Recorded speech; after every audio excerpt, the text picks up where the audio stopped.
Here's your central strategy for defrauding people. They all say the same thing. Get them under the ether.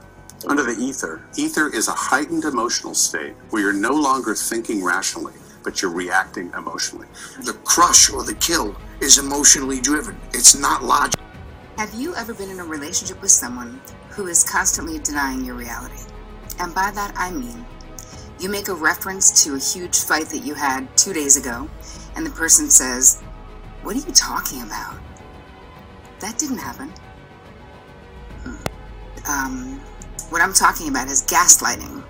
This is a form of manipulation that can happen in relationships. So this entire video is going to be about gaslighting. Are you crazy, or is someone gaslighting you and trying to make you think you're crazy so they can gain control over you?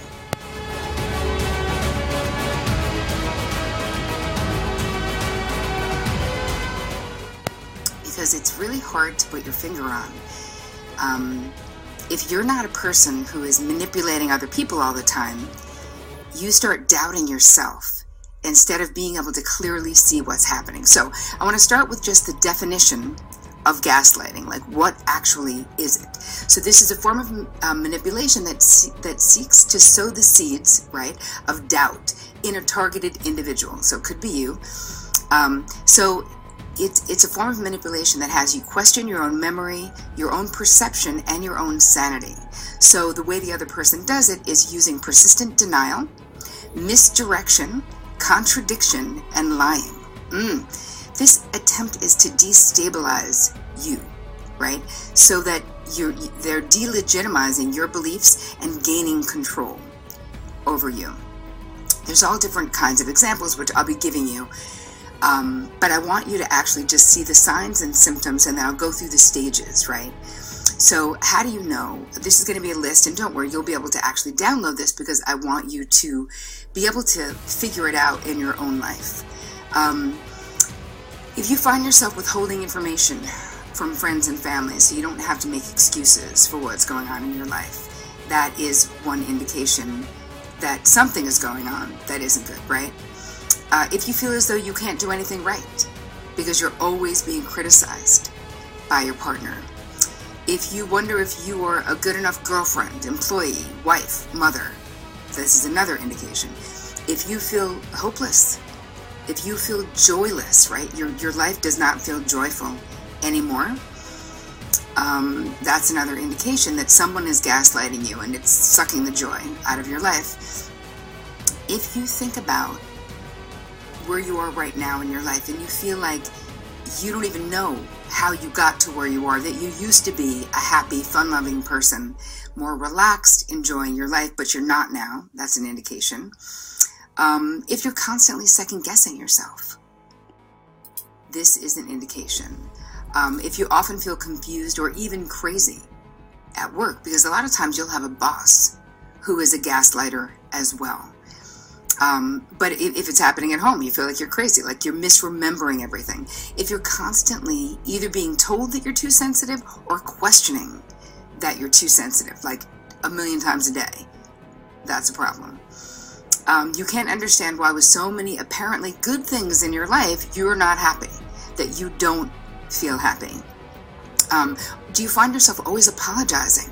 It could be to your mother, to your father, boyfriend, girlfriends, boss. If you're always saying you're sorry, again, this is like when you're destabilized and you don't trust what you think happened. So you always think that you're doing something wrong.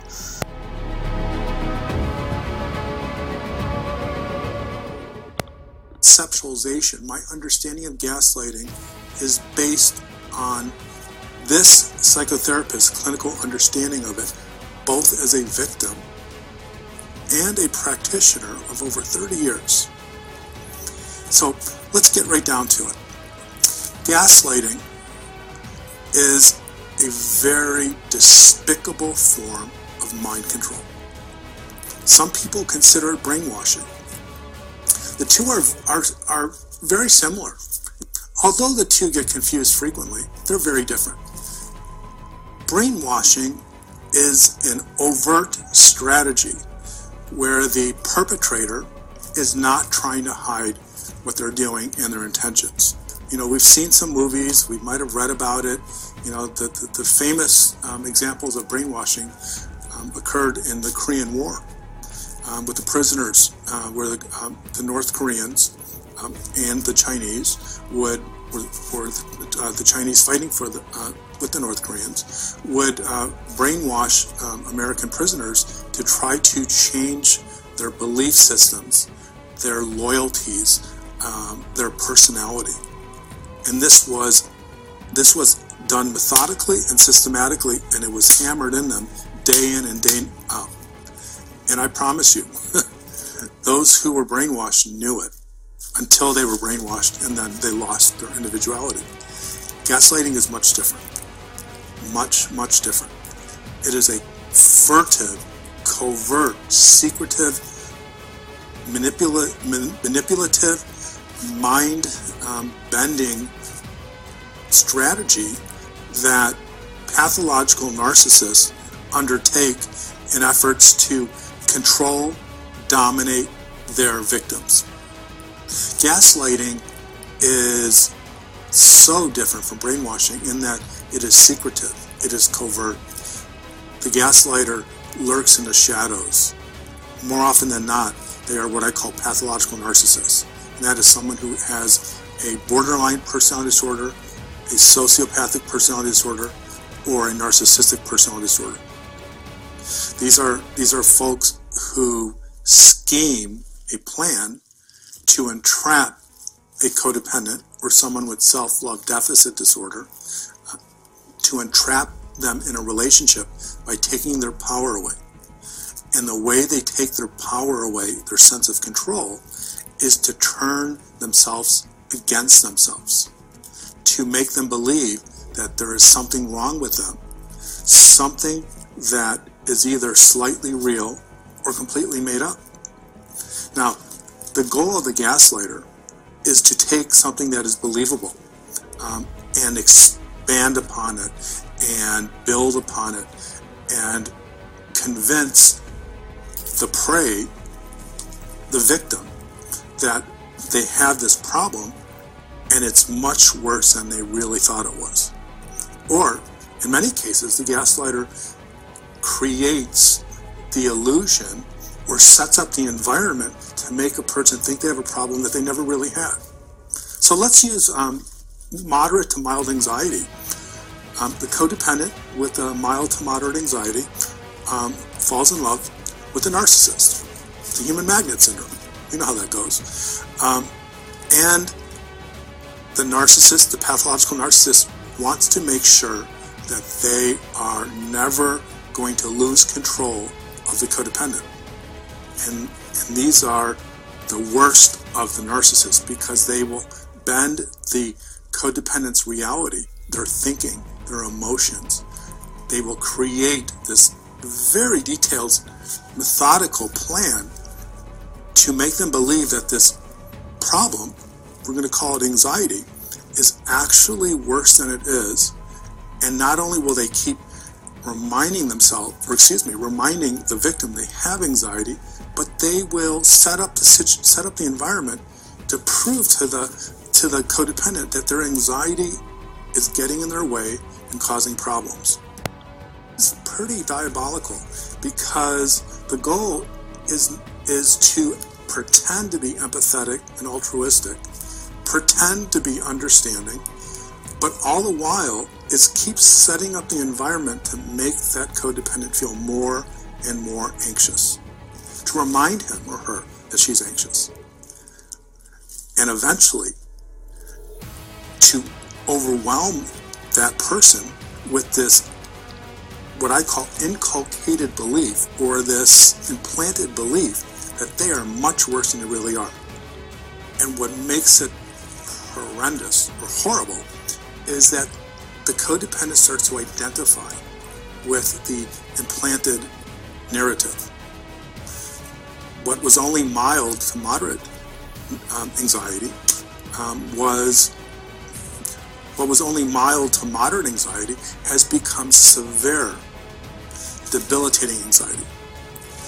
All the while the codependent is being manipulated to believe that their anxiety is problematic, has many consequences.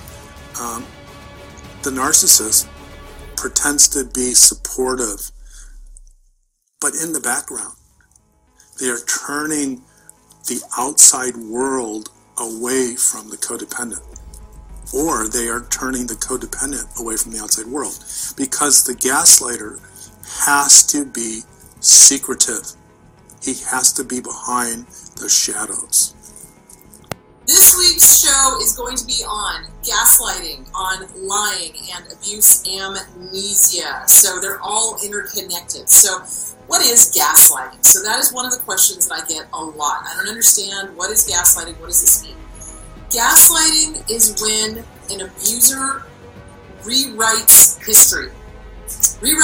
Like totally changes reality for the person that they are abusing. So for example, let me tell you about the movie Gaslight. So there was a movie with Ingrid Bergman, and she played an heiress or an opera singer, and the aunt who had died had jewels, and this guy wanted the jewels, and so he married her, and then he started messing with the lights. He was trying to find the jewels in the house, and he would tell her, that's my dog, he would tell her, oh no, I'm not messing with the lights, you're not, the lights are not being messed with, you don't see what you're seeing, these are not the droids you're looking for, that kind of thing. That is exactly what Gaslighter does, is that they kind of do a Jedi mind trick on you, except that they use their powers for, they use their powers for good, for evil instead of good. And they do that kind of like, these are not the droids you're looking for kind of thing. And they say things like, I never said that. That never happened. Or conversely, that did happen and it didn't happen. So they start messing with the target of abuse, their reality. And they create a lot of cognitive dissonance in the target of abuse's reality, because they, here's reality, but then the abuser is saying, no, this is reality over here, and you had better believe this reality. So that is what gaslighting is. So they will, let me give you a great example, because I pulled up a whole bunch of articles on Psychology Today. Signs that you are being gaslighted. You're constantly second-guessing yourself. You ask yourself, am I too sensitive? So that's what an abuser will do. An abuser will abuse, and it's horrible to the person, and then when the target gets hurt, the abuser will turn around and go, oh, you're being too sensitive. You're just too sensitive. Most normal people wouldn't react like that. They know I'm joking. I'm just kidding. Let me tell you this right here, right now. Things said in jest are very often meant. Not just very often, they are always meant. So if somebody is being cruel to you and they are going, oh, just kidding, oh, I wasn't serious, oh, that wasn't me, that wasn't what I meant, blah, blah, blah. No, they absolutely meant that. You often feel confused and like you're crazy. So that is one of the main signs of being gaslit, is that you will feel insane. You will feel like your reality is just, wait, am I really remembering things right? Do I not remember things right? And here's what's happening. This is called cognitive dissonance. So what happens is your abuser will do positive reinforcement. They will say things and do things to make you love them. They'll be kind, they'll be gentle, but then they'll do all of this horrible stuff. Well, now you have two absolutely opposing emotions going on. One is, oh my God, this person is abusing the crap out of me. What the hell? This is a horrible, awful, terrible thing. And then the other emotion is, but they love me. But they did all these great things for me. But they're having sex with me. But they think I'm pretty. But, or whatever. Or I'm handsome. Or they support me. But then they tell me I'm worthless and I'm this, that, and the other thing. So now you've got these two diametrically opposed thoughts. And that is causing cognitive dissonance. The brain simply doesn't have the capacity to cope with those two diametrically opposing thoughts. This is where CPTSD comes in, complex post-traumatic stress disorder. So, and everybody who has been an abuse target will have complex post-traumatic stress disorder, because they will have these opposing thoughts that's causing this cognitive dissonance. It's causing, literally, it's like, I don't know if you guys remember Star Trek, but it's like there was this one episode where this computer was giving these two opposing thoughts, and its little circuitry just kind of went poof, because it couldn't handle it. It couldn't cope with two opposing thoughts.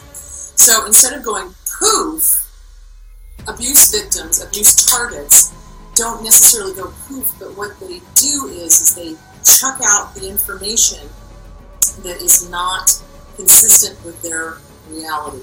And that's where abusers are dangerous, because they manipulate, they control, and they gaslight, and rewrite history, and demand that the target of abuse believe their version of reality, not the target's version of reality, and not the family's version, not the friend's version, and not reality's version of reality.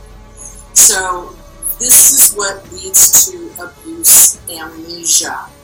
Wow. Okay. And then we're going to get into pathological lying in just a minute. But so CPTSD causes the person to overload. There's no way that they can cope with two diametrically opposing thoughts of, I love this person loves me, they're good to me, they're kind to me, oh my God, this person's abusing me, I can't cope with it, they're terrible, they're awful, they're horrible. So you've got these two thoughts. So the one that generally gets chucked is the one, oh, they're awful, they're terrible, they're horrible. That's the one that gets chucked. So then you have something called abuse amnesia. So this is the brain circuitry only being able to cope with so much information. And the information, and abusers go overload on the information. They're like constant. They wear their victim down. They wear their target down. They want them to be in a state of confusion. They want them to be in a state of self-doubt.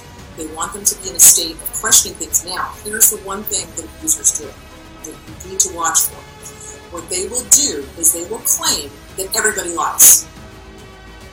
And I don't just mean like white lies. Now, there's a difference. There is a difference between a white lie and pathological lying. A white lie would be something along the lines of your spouse comes in and has on a pair of pants and they're just no bueno, right? And so they go, oh, honey, do these jeans make me look fat? Okay, well, now you are faced with a no-win situation, because if you say, oh, God, yes, they make you look fat, your spouse is going to come unglued. Or their feelings are going to be hurt, or whatever. So a white lie would be, no, of course not. No, those jeans look really good on you, which is not a good thing to do, because if the jeans really don't look good on them, you really don't want them doing that. You don't want them wearing stuff that doesn't make them look good. So you would probably do something along the lines of, well, I really actually like these other jeans on you better, which is a nice way of saying, yeah, these jeans really don't look good. That's like a white lie. But what pathological liars do, what abusers do, is they lie. And if their lips are moving, they're lying. And they don't just lie little. This is the separation between, somebody who lies and somebody who's a pathological liar. Pathological liars, according to Psychology Today, pathological liars will not just lie, but they will lie big. And they will lie all the time. And they especially lie when they're on a smear campaign to try to get and isolate the victim, the target, from their family and their friends. And what they will do is they will say, I'm the expert. I'm the expert. I know everything. I know more than the therapist does. I know more than the doctor does. I know more than the lawyer does. I know more, I know more, I know more. And they will never admit to the three words that are not in their vocabulary is I don't know. So one of the things that you look for in somebody who is honest is that they will tell you point blank, I don't know the answer to that. Because if you don't. You don't try to bullshit. You know what I'm saying? Because if you get caught in a bullshit, it's like, people won't trust you, and that's not cool. But abusers don't care. Abusers don't have the phrase, I don't know, in their vocabulary.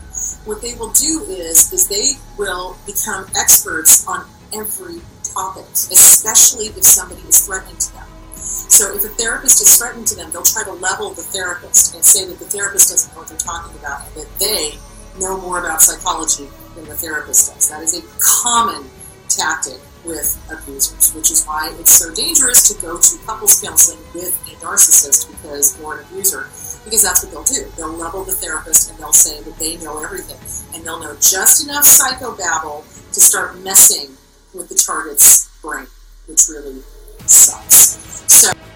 So how do you do that? You have to first create this narrative. You are ugly, and everyone will think you're ugly and no one will love you.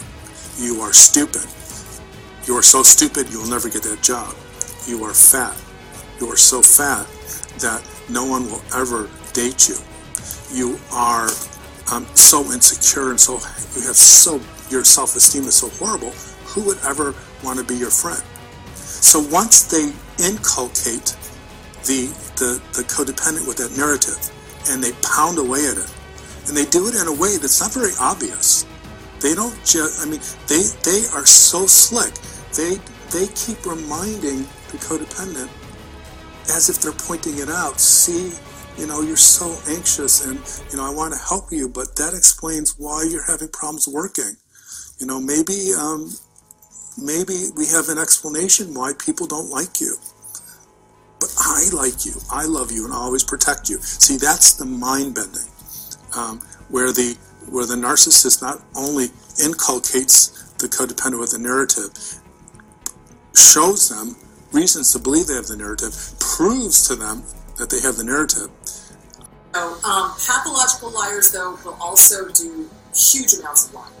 What they will do is they will not just do little white lies, they'll do like ginormous, elaborate lies. So things like usually along the lines of, connecting themselves somehow with somebody famous or a celebrity, or, stories that aggrandize them. And they're not true. And yet they're very charismatic and they're very charming, and they tell these stories. And that is what a pathological liar does. And they believe what they have lied about. They have told it to themselves so many times that they believe it. And they know damn good and well what they're doing, especially if they are manipulating and abusing somebody else. It is absolutely calculated. What they say is absolutely calculated, and it's meant to isolate the target. So they will lie about family, they will lie about friends, they will convince the target that they, the abuser, are the only one with the answer. They, the abuser, are the only one that knows the truth. Then they act like they are the protectorate, the nice person, the person that will never leave them. So the codependent believes that the person who is messing with their mind, they believe that they're the only ally.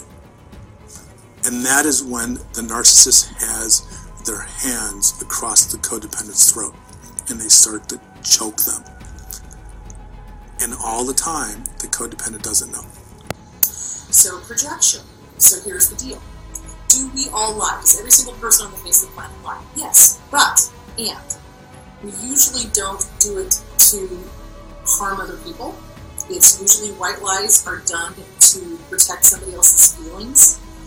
Pathological liars, however, do it to manipulate, to control, to confuse, to obfuscate, to muddy the waters, to gain the upper hand, to make sure that their target is theirs and theirs alone.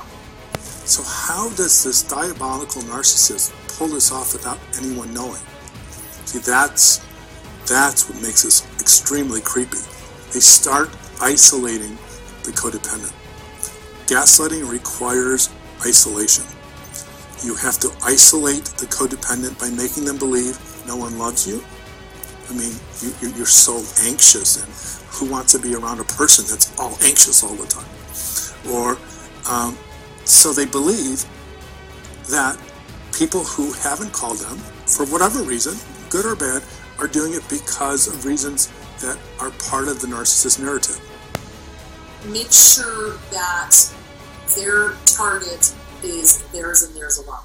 So they will say and do whatever they need to do to get rid of family and friends. They will say things that happened that did not happen. They will say things that did happen, or didn't happen, that did happen. Anything to put the family and friends, the support system that can see them for the abuser that they are in a bad light. So that is what a pathological, and they believe it. Now here's the other thing. The other question I have gotten multiple times is, can somebody fool a psychopath? Yes, absolutely.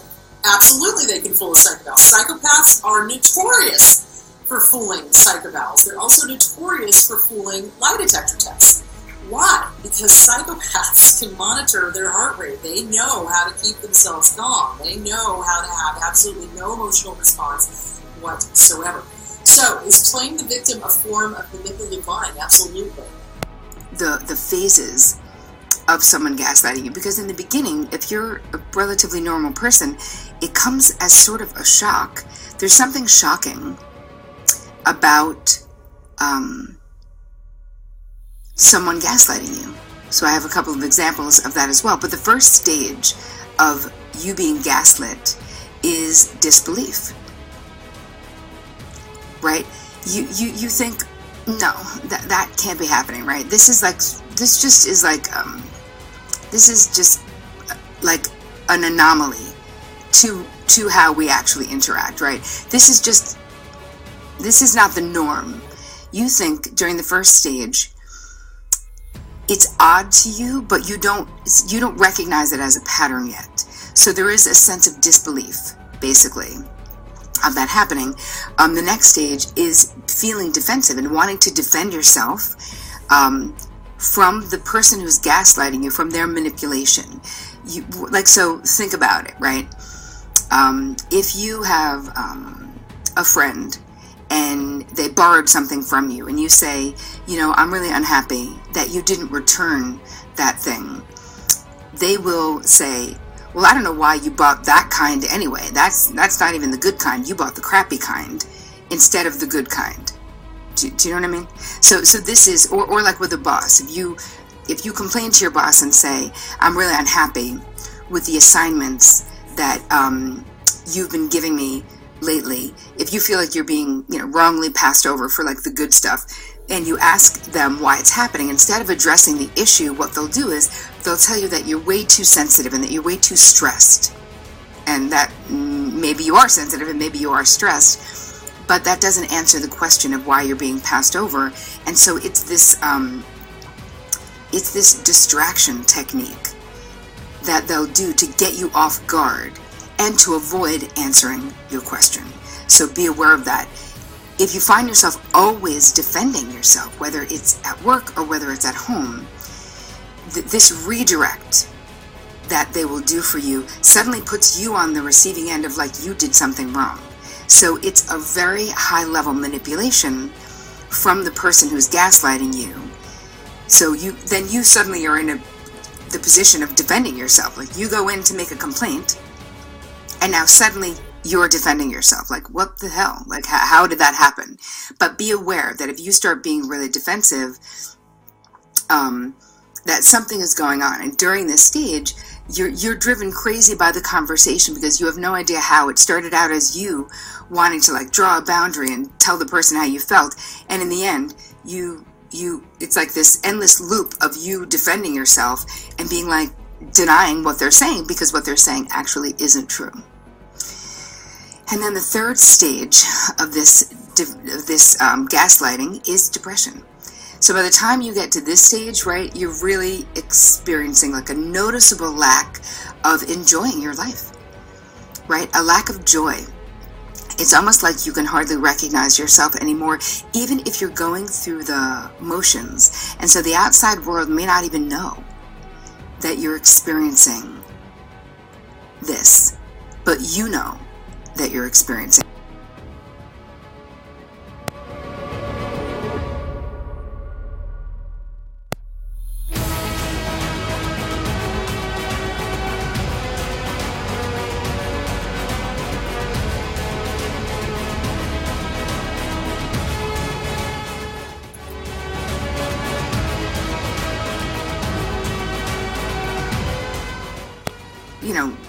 Don't give up, right? And fear not, because I have ideas for you about how to change this. But the first thing is to understand that it's happening. And I'm so sorry if you're in that position, because it really, really sucks and it's really painful. But you have to stop doing it one at a time. So you have to, in the next part of this video, I'm going to help you figure out what is your 50% and how you can start to draw boundaries in your relationship around gaslighting. The first thing that you need to do for yourself is really develop this unwavering belief in your own intuition. Right? And it's hard. If someone has been basically telling you your intuition is wrong for a long time, this will be challenging, but you can do it. So how do you do that? Get dialed into your body wisdom. Start meditating once a day so that you have some stillness and silence inside, right? Breathing deeply. And ask yourself, when someone is telling you something that you know isn't true, dial into that truth in your body and step back, right? You have to know that your intuition is good. You may have been brainwashed by being in a relationship with someone who's gaslighting you, but that doesn't have to continue, and you don't have to let it continue, and I want you to not. So take a deep breath and start trusting your own intuition, because your gut is good, and it'll take a while to get back to feeling that way, but you can absolutely get back to trusting yourself. And you have to also understand that when you're in a situation with someone who's gaslighting you, you're never going to win. You're not going to be able to convince them of your side, right? The only way to win is to get out with your brain attached, right? Move on with your own life. Allow yourself to escape this situation with your sanity intact. Gaslighting you. This is emotional abuse. This is not normal. It is not healthy. And really, you need to get out of it. You lose perspective on the whole entire situation, because it's not about you. It's about them controlling you. They see you as an object or as a possession, and you're not. You're a human being. And the third thing I want you to look at is that you have to really understand that mental manipulation and distortions, again, it's not about you, right? This is about them. So it has nothing to do with you. It's all about their need, right, to control you. It's all about their need to win. It's all about how insecure they really are. And so it's like a psychological warfare to keep you in this weakened state, because somewhere down deep they know that if you were in a stronger state, you would leave them. So, strategy for defrauding people. They all say the same thing. Get them under the ether. Under the ether. Ether is a heightened emotional state where you're no longer thinking rationally, but you're reacting emotionally.